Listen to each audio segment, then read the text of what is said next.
দান করলে যেমন পুণ্য হয়, তেমনি ভুল জিনিস দান করলে ঘরে দুর্ভাগ্য ঢুকে পড়ে। লবণ। অনেকেই ভাবেন লবণ তো সামান্য জিনিস, দিলে কীই বা হবে। কিন্তু শাস্ত্রমতে লবণ = গৃহস্থের ভাগ্য রক্ষা কবচ। পৌষ মাসে যদি লবণ কাউকে দেন অথবা সন্ধ্যার পর ধার দেন, তাহলে বাড়ির শান্তি কমে, অকারণে ঝগড়া বাড়ে, টাকা পয়সা আটকে যায়।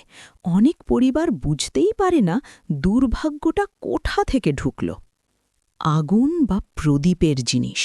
প্রদীপের তেল, সলতে, আগুন এগুলো শুধু বস্তু নয়, এগুলো হলো লক্ষ্মীর উপস্থিতির চিহ্ন।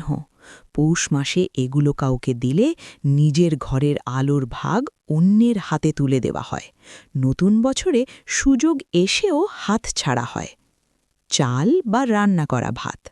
চাল মানে অন্ন, অন্ন মানে জীবন। পৌষ মাসে বিনা নিয়মে চাল দান অথবা রাতে ভাত কাউকে দেওয়া ফল পরিবারের কারোর স্বাস্থ্য হঠাৎ খারাপ, অপচয় বাড়ে, পরিশ্রমের ফল পাওয়া যায় না। ব্যবহৃত কাপড় বা চটি বা জুতো। ব্যবহৃত জিনিসের সঙ্গে মানুষের কর্মফল, দুঃখ, রোগ লেগে থাকে। পৌষ মাসে যদি নিজের ব্যবহৃত জুতো বা পুরনো কাপড় হঠাৎ কাউকে দেন, তাহলে নিজের দুর্ভাগ্য অন্যের মাধ্যমে ফিরে আসে। নতুন বছরে অকারণে বাধা শুরু হয়। আসল রহস্য? শ্রীকৃষ্ণ কি বলেছিলেন? গীতায় সরাসরি নয়, কিন্তু উপদেশে স্পষ্টভাবে বলেছেন। শ্রীকৃষ্ণ বলেছেন, যে সময়ে দেবশক্তি নিস্তব্ধ থাকে, সেই সময় গৃহস্থের শক্তি দান করলে দান পুণ্য নয়, আত্মক্ষয় হয়ে দাঁড়ায়।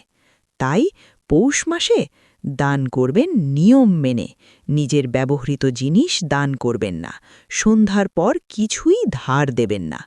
যদি আজকের ভিডিওটা আপনার চোখ খুলে দিয়ে থাকে, অনুগ্রহ করে কমেন্টে লিখুন রাধে রাধে। একজন প্রিয় মানুষকে শেয়ার করুন, আর কাহিনী সংকেত চ্যানেলটি সাবস্ক্রাইব করুন, কারণ আগামী ভিডিওতে আমি বলবো নতুন বছরের প্রথম 7 দিনে কোন ভুল করলে 12 মাস ভুগতে হয়।